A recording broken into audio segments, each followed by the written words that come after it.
चंद्रमा 3 में देखते समय एक और चीज ध्यान करिए कि खाना नंबर 8 को देखिए। अगर 8 मंदा चंद्रमा 3 के समय, एक सिद्धांत आप लोगों को पता होगा, 8वें का 8वां है तीसरा। 8वें घर से अगर आप यहां से काउंट करेंगे तो 8वां है तीसरा घर, 8वें से 8 1, 8वें घर की टक्कर भी तीसरे पे लगती है। अब यहाँ तो 8वें घर का मंदा होने का कोई सवाल ही नहीं है, 8वां घर खाली है इनके टेबल में, है ना। लेकिन ये अब ये बात उठी है तो इस सूत्र को समझ लीजिएगा, ये भी थोड़ा टेढ़ा है, समझाने की कोशिश करूंगा। 8वें घर में ग्रह बैठा हो और चंद्रमा 3 में हो,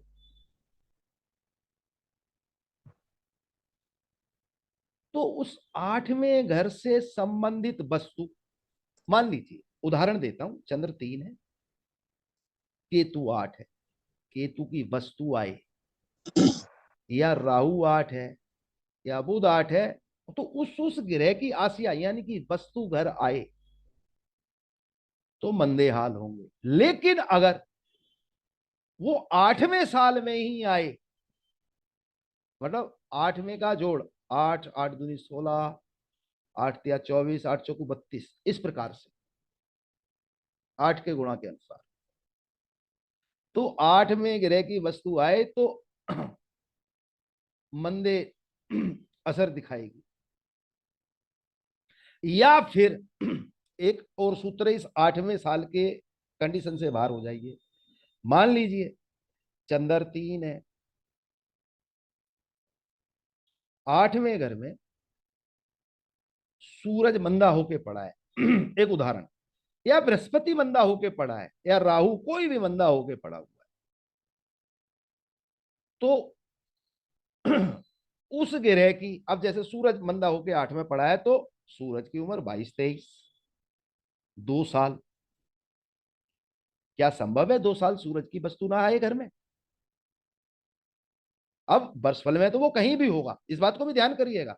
मैं ये जन्म समय की कंडीशन बता रहा हूं, और इस टेबे पे अप्लाई नहीं हो रही है, इस टेबे से अलग चल रही है। सूरज मंदा होके 8वें घर में आ गया तो 22 और 23 सूरज की उम्र, उस समय सूरज की वस्तु घर में आए, या बृहस्पति 8 में मंदा होके बैठ गया है, तो 16 साल से 21 साल यानी कि 6 साल में क्या बृहस्पति की चीज घर में नहीं आएगी, है ना। तब भी मंदा असर होगा उस ग्रह की वस्तु घर में आए जो 8 में पड़ा हुआ है। ऐसे चंद्र 3 के समय बुध को देखो, मंगल को देखो, मंगल की पालना भी करो, बुध की पालना भी करो। फिर खाना नंबर 11 और 9 को देखो चंद्र 3 के समय, कि यहां खाली है या भरा है, कोई ग्रह है या नहीं है, वो भी सिद्धांत क्लियर हो गया।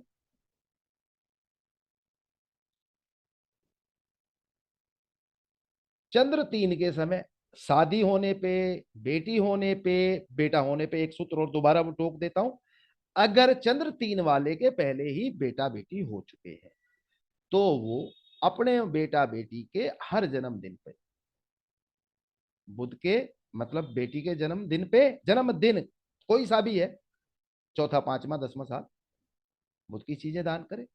बेटे के जब जब जन्मदिन आए तो सूरज की चीजें दान करता रहे।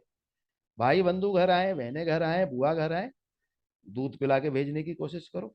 साल में ये जून जुलाई का वक्त ऐसा होता है ना, एकादशी वगैरह, साल में 2 4 बार ये सुविधा करो, घर आए गए को पानी पिलाओ। आपका ऑफिस कार्यालय है, अपने हाथ से उठ के पानी दो, नौकरों से ना दिलवाओ। अमूमन हम जोशी लोग हैं, जोशियों के यहाँ क्लाइंट आते हैं, वो भी केतु का रूप स्वरूप है, पानी पिलाई। इस प्रकार से चंद्रमा के मंदे फलों को भी अच्छा लिखा बनाया जा सकता है। अब इसी चंद्रमा के लिए कुछ लिखाई से संबंधित बड़े अच्छे सूत्र हैं, पहले मैंने बड़े विस्तार से बताए हैं, आज संक्षिप्त रूप से बता देता हूं। चंद्रमा 3 में हो तो ऐसे व्यक्ति की क्वालिटी क्या है, अंदरूनी उसकी खसलत क्या है, उसकी लिखाई से अंदाजा लीजिए। चंद्र तीन वाला बड़े बड़े शब्दों में लिखता है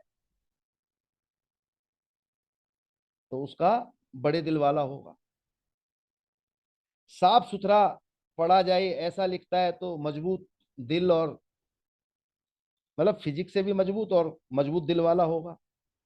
लेकिन एक किताब को जब देखेंगे एक सूत्र आपको मिलेगा कि चंद्र तीन के समय जब व्यक्ति बहुत साफ सादा तरीके से लिखता है, मतलब पढ़े जाने में आसान, चंद्र तीन वाला, तो उसके आठवें घर में बैठा हुआ ग्रह, ये एक तरीके से एक मतलब नियम है। चंद्र तीन वाला बड़ा साफ सुथरा सादा तरीके से लिखता है। सादा का मतलब कोई उसमें फूल पत्ती रंग बिरंगे असर नहीं बनाता है, नहीं भरता है रंग रोगन, तो सादा लेकिन साफ। तो उसके आठवें घर का ग्रह क्या हालात लेके बैठा है, यानी कि उसके आठवें घर में ग्रह जरूर होगा और उस आठवें घर के ग्रह को यहाँ पे आसानी से पकड़ा जा सकता है। मैं ऐसी कुंडली लाने की कोशिश करूंगा और फिर उनकी लिखाई से संबंधित भी कुछ सैंपल लेके आप लोगों को दिखाने की कोशिश करूंगा, क्योंकि फिलहाल ऐसी कोई कुंडली दिमाग में है नहीं जिसमें चंद्र तीन और आठवें में कोई ग्रह बैठा हो। और ये सब प्रैक्टिकल का सौदा है, आप बिना प्रैक्टिकल के इसमें स्टेबे में लागू नहीं हो रहा है, लेकिन है प्रैक्टिकल का, इस बात को समझ। लंबी लंबी लकीरें, मतलब लंबी लंबी लकीरें खींच के लिखने की आदत हो जाए, व्यक्ति जल्दबाजी वाला होगा, पेशेंस कम होगा। सीधा साफ लिखे तो अकल अच्छी होगी, बारीक शब्द लिखे तो व्यक्ति में संस्कार अच्छे होंगे। गोलाई में लिखने की आदत हो तो उसके फैसले अच्छे होते हैं, और बुझे बुझे से टूटे फूटे से शब्द लिखे तो डरपोक प्रवृत्ति होती है। और बड़ा जैसे बोलते हैं खूबसूरत फूल पत्ती कर्सिव राइटिंग चंद्र तीन वाला लिखे तो ऐसा व्यक्ति बकवास ज्यादा करता है, झूठ ज्यादा बोलता है, इस तरीके से ये हालात होते हैं। गपबाज, बकवास करने वाला। एक और सूत्र है कि चंद्र तीन और नौवां और 11वां घर खाली हो तो अमूमन चंद्रमा का नेक असर मिल ही जाता है। 9 और 11 खाली हो, चंद्र तीन हो, अमूमन, 100% नहीं लेकिन अमूमन। अच्छा एक और सूत्र समझिएगा, बड़ा खास है। चंद्रमा तीन के समय जो माता पिता से संबंधित हालात होते हैं अच्छे बुरे, उसमें बुध का बहुत बड़ा योगदान होता है। यानी कि चंद्रमा का जो भी असर है माता पिता से संबंधित, वो अच्छा तभी होगा जब बुध अच्छा हो। बुध अच्छा, चंद्रमा तीसरे घर में, तो ये माता पिता से अच्छे और बुरे संबंधों को इशारा देता है। और चंद्रमा खाना नंबर तीन का जब भी वर्ष फल अनुसार खाना नंबर एक में आए, मतलब मंदा चंद्रमा भी, बुरा चंद्रमा भी अपना नेक असर दे जाएगा। और सुनिए, पहले क्या कंडीशन दी थी, इसको थोड़ा सा शब्दों को समझने की कोशिश करिएगा। चंद्रमा तीन का हो, मैं दोबारा बोल रहा हूं, ये थोड़ी सी इनमें मैं मतलब बारीक सा पर्दा है समझने के लिए, इसको समझिएगा इसलिए दोबारा समझा रहा हूं। चंद्रमा खाना नंबर तीन का हो तो बुध नेक तो माता पिता के हालात अच्छे, बुध मंदा तो माता पिता दोनों से ही गड़बड़ होती है। सिर्फ चंद्रमा तीन में देख के ये शब्द मत दोहराइए कि आपकी माता का आपके जीवन पे ज्यादा बड़ा असर है, यहाँ कंडीशन देखिए। लेकिन अगर चंद्रमा किसी साल विशेष में, अब बुध को नाम नहीं लिया है लेकिन अब बुध नेक असर देगा, चंद्रमा जब भी तीसरे घर का लगन में आएगा वर्ष फल में, तो चंद्रमा का भी अच्छा फल मिल जाएगा और बुध का भी अच्छा असर मिल जाएगा। ये समझिए थोड़ी सी चेंजिंग है इस तरीके से। और वही बात मैंने कही कि मेहमानों को, रोड पे आते जाते मुसाफिरों को, कहीं तीर्थ स्थान के या मेला दशहरा के यहाँ जो मुसाफिर लोग आते हैं उनको दूध नहीं तो कम से कम पानी जरूर पिलाएं। अगर चंद्रमा तीन वाला ये काम कर ले तो ये पक्की बात है कि उसके पास रुपए पैसे की कमी नहीं होगी। यानी कि चंद्रमा तीन देख के कभी भी ये शब्द मत दोहराइए कि चंद्र तीन गरीबी देता है।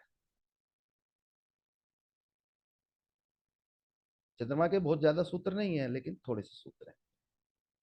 अब हम उससे आगे चलते हुए सूरज बुध शनिचर पे थोड़ी सी बात कर लेते हैं। ये हमारी इस जन्म कुंडली में खाना नंबर 4 में बैठे।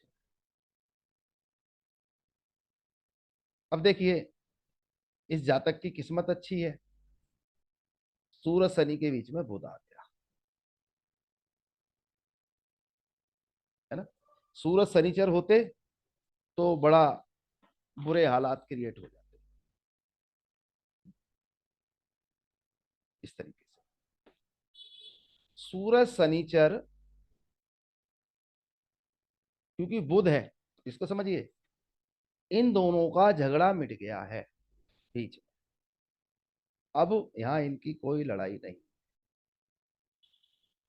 सूरज शनिचर दोनों अपना अपना फल देंगे। एक और बात, ये जिनका टेवा है सूरज अपना फल देगा।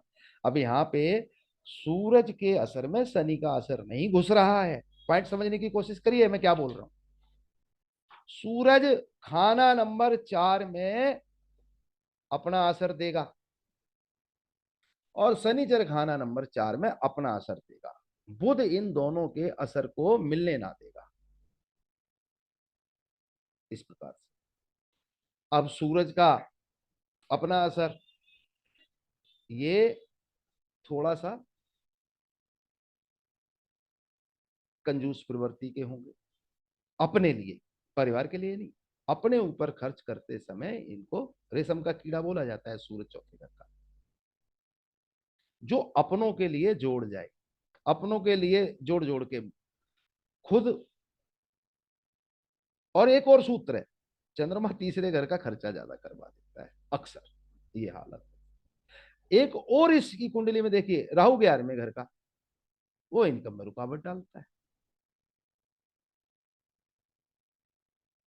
इस प्रकार से।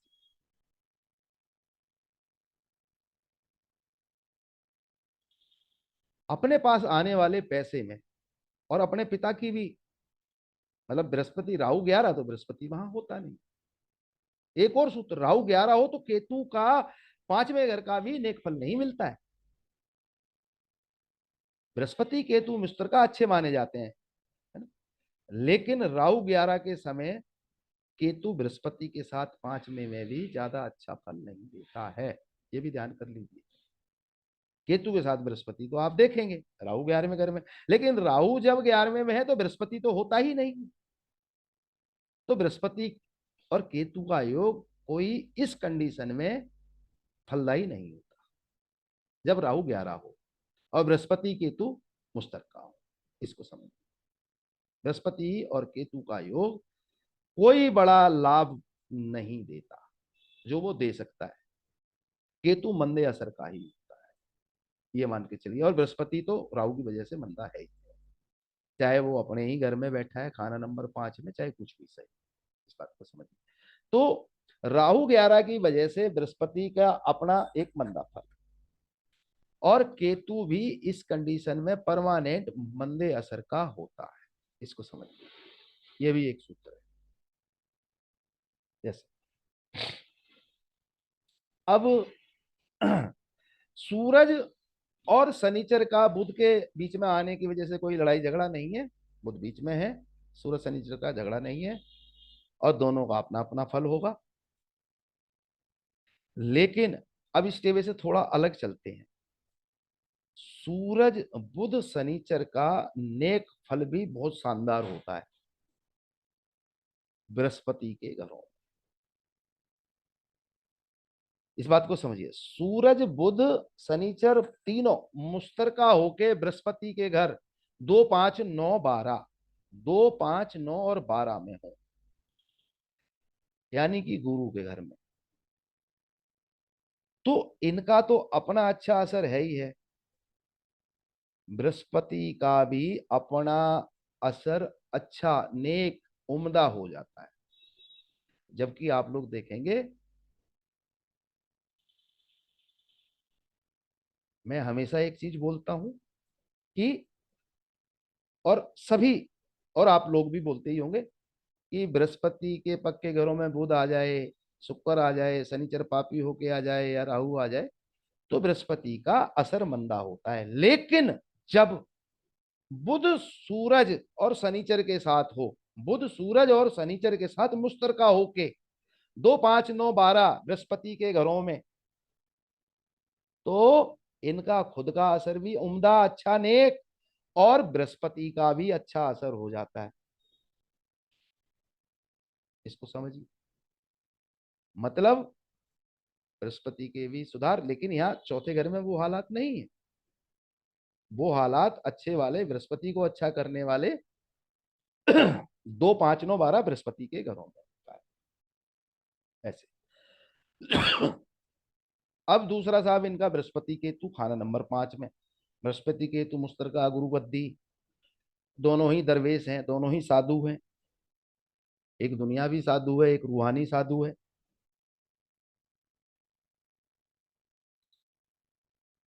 एक और सूत्र समझिए, जब जन्म कुंडली में बृहस्पति और केतु मुश्तरका हो, एक साथ हो, तो ये शनि को सुधारते हैं।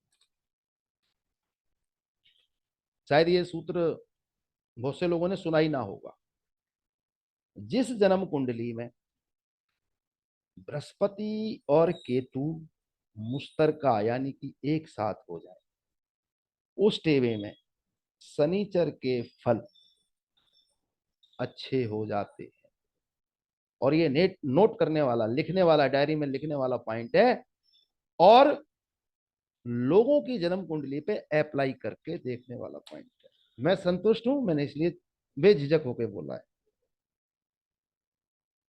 आप समझ, आप लोग भी अपने अनुभव में लीजिए। बृहस्पति केतु, मैंने पहले ही बोला, राहु 11 की होने की वजह से बृहस्पति मंदा। राहु 11 हो तो केतु 5 होता है। केतु अमूमन अच्छे फल का नहीं होता है। ऐसे व्यक्ति को पूजा पाठ ही होना चाहिए इस तरीके से, घर में आसन रख के पूजा करनी चाहिए इस तरीके से, इसके हालात को सुधारा जा सकता है। अब एक समस्या और है कि बृहस्पति और केतु का 5वें घर में दोनों का अपना अपना असर होगा। अब इनका अपना अपना असर 5वें घर के हिसाब से एक होगा, और राहु 11 के हिसाब से दोनों का अलग अलग अपना अपना मंदा असर होगा। इसको भी ध्यान कर लीजिए। एक तरीके से ले देके इसका मंदा असर ही ज्यादा बड़े स्तर पर होगा, एक संतुष्टि वाला असर ना होगा बृहस्पति केतु मुश्तरका, जो कि अमूमन ज्योतिषी लोग कह देते हैं।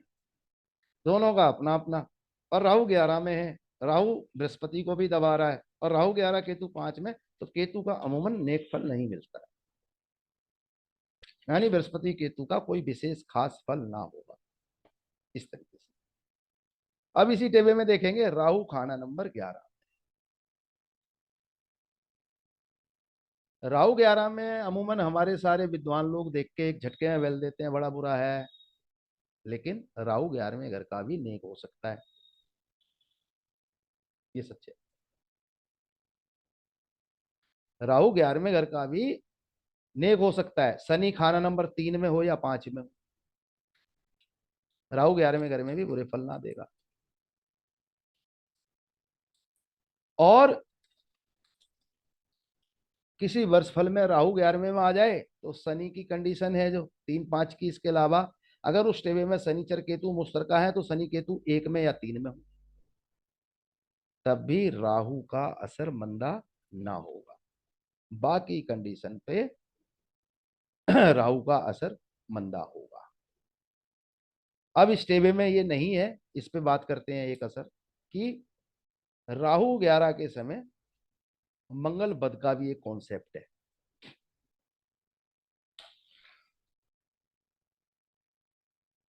राहु खाना नंबर 11 के समय मंगल बद, जो मैं कह रहा हूं कि राहु का 11वें के समय एक मंगल बद का भी कॉन्सेप्ट है, इसको समझने की कोशिश करिएगा। जिस प्रकार से मंगल चौथे घर का बच्चा किसी परिवार में जन्म लेता है तो वो भरे पूरे परिवार की धन दौलत रुपए पैसे को खराब करने के लिए जन्म लेता है, और चौथे घर का मंगल बद होता है। उसी प्रकार से राहु 11 वाले का जन्म, अब यहां पे ध्यान करिए, मंगल चौथे घर वाला व्यक्ति का जन्म रुपए पैसे धन दौलत हर लिहाज से अच्छे वाले घर में होता है, और वो बच्चा जो मंगल 4 लेके आता है वो अपने परिवार की धन दौलत को उजाड़ने के लिए जन्म होता है। सेम वही कंडीशन राहु जब मंदा हो खाना नंबर 11 में, उसी प्रकार से भरे पूरे परिवार की दौलत को आग लगाने के, यानी कि ऐसे व्यक्ति के जन्म के बाद उसके परिवार में धन दौलत को आग लगे। राहु 11 के समय सिर्फ बृहस्पति तक मत रुकिएगा। अब ये बड़ा सूत्र है, अमूमन राहु 11 तो बृहस्पति वहां होता नहीं, पिता को नुकसान फलानी फलानी उम्र में, इस तरीके से बोले जाते हैं। भैया राहु 11वें घर का पिता के अलावा सुसर की धन संपत्ति दौलत और उनके सुख और उनकी सेहत और नाना, इसको दोबारा बोल देता हूं, पिता ससुर और नाना की धन दौलत और उनके सुख उनकी संपत्ति उनकी दौलत पर मंदा असर करता है। राहु 11 सिर्फ बृहस्पति पे चोट नहीं मारता, राहु 11 पिता ससुर और नाना पे सेम अटैक कर देता है। राहु 11 के समय ध्यान रखने वाली बात है कि बृहस्पति को कायम रखें। राहु 11 के समय वाल्मीकि समाज के जो हमारे भाई होते हैं उनकी सेवा बहुत अच्छा फल देती है, ऐसे समझिए, मतलब भंगी को कुछ ना कुछ देते रहें।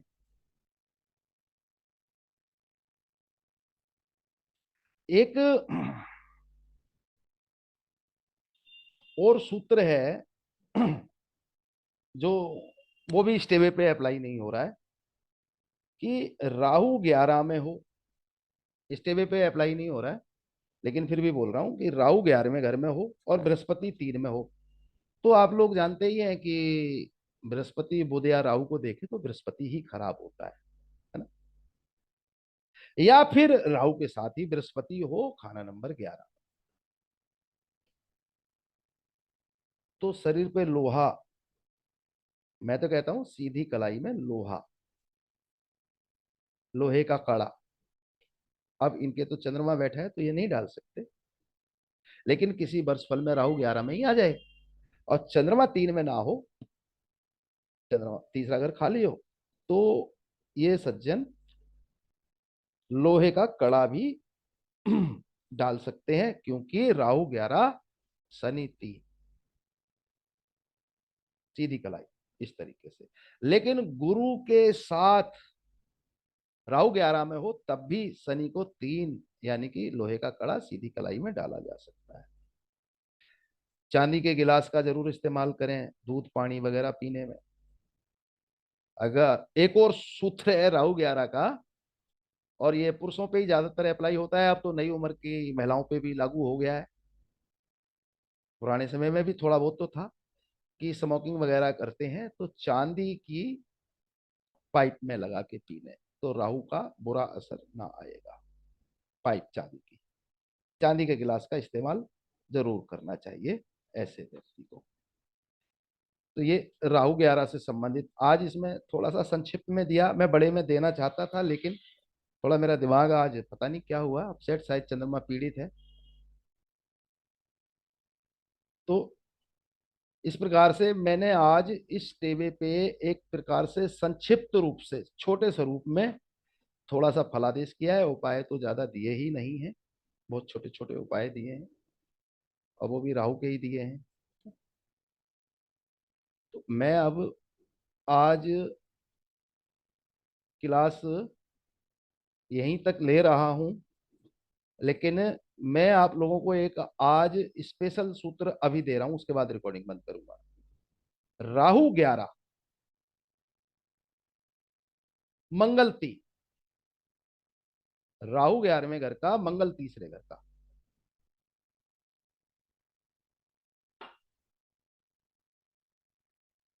किस प्रकार का असर होगा, ये आप लोगों के लिए आज एक क्वेश्चन जानबूझ के दे रहा हूं।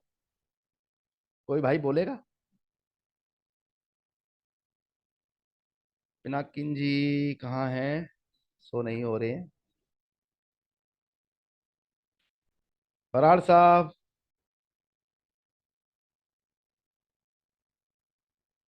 चलिए, नहीं बोल रहे, मैं बता देता हूँ। अमूमन हमारी लाल किताब के दुनिया में मंगल देखे राहु को तो कहा जाता है कि मंगल राहु को कंट्रोल कर लेगा। मान लीजिए मंगल 5 में है, राहु 9 में है, साथ साथ होते हैं तो वो काबू कर ही लेता है। ऐसी कंडीशन में किचन में खाने के विषय में बताया जाता है। हाँ, राहु 11 है, मैं इसीलिए कह रहा हूँ। लेकिन एक बात हमारे लाल किताब सूत्रों में कही जाती है कि मंगल देखे राहु को तो राहु को कंट्रोल कर लेता है, और राहु देखे मंगल को तो दिक्कत होती है मंगल को, मतलब बाजुओं में, ताऊ को, बड़े भाई वगैरह, इस तरीके से। लेकिन जब राहु 11वें घर में हो और मंगल तीसरे घर में हो, अब समझने की कोशिश करिए, मंगल तीसरे अपने खुद के घर में है, मंगल तीसरे में अपने खुद के घर में है, समझने की कोशिश करिएगा। और राहु 11वें घर में है, जो कि राहु का अपना घर है ही नहीं। राहु का अपना घर तो खाना नंबर 12 है। लेकिन यहां पे जो हालात होते हैं उसको समझिएगा। मंगल 3, राहु 11, भाई के साथ बुराई, भाई मंगल, ताऊ, छोटा, पिता से छोटा भाई जो चाचा है वो शनिचर है, और पिता का बड़ा भाई है वो ताऊ, वो भी मंगल है। माता का छोटा भाई जो मामा है वो केतु है, लेकिन माता का बड़ा भाई वो मंगल है। ये बुराई इन रिश्तों तक चली जाती है। जब भी मंगल 3 में हो तो मंगल, और राहु 11 हो तो मंगल 3 से राहु को कोई कंट्रोल नहीं कर पाता है, उल्टा मंगल मारा जाता है। ये थोड़ा अलग सूत्र है, नहीं तो अब मेरी बात समझिएगा। मैंने आप लोगों को बीच बीच में अलग अलग खाली घरों का उपयोग करना बताया था। कहीं गलती से आप शनि 3 में बिठा लो तो राहु 11 का अच्छा असर देगा। लेकिन मैंने एक सूत्र दिया था कुछ क्लास पहले कि खाली घरों का उपयोग करो भैया, गलती से भी मंगल राहु 11वें घर में हो तो मंगल 3 में मत लेके आना, ताऊ लंगड़ा हो जाएगा, मामा उजड़ जाएगा, बर्बाद हो जाएगा, इस तरीके से।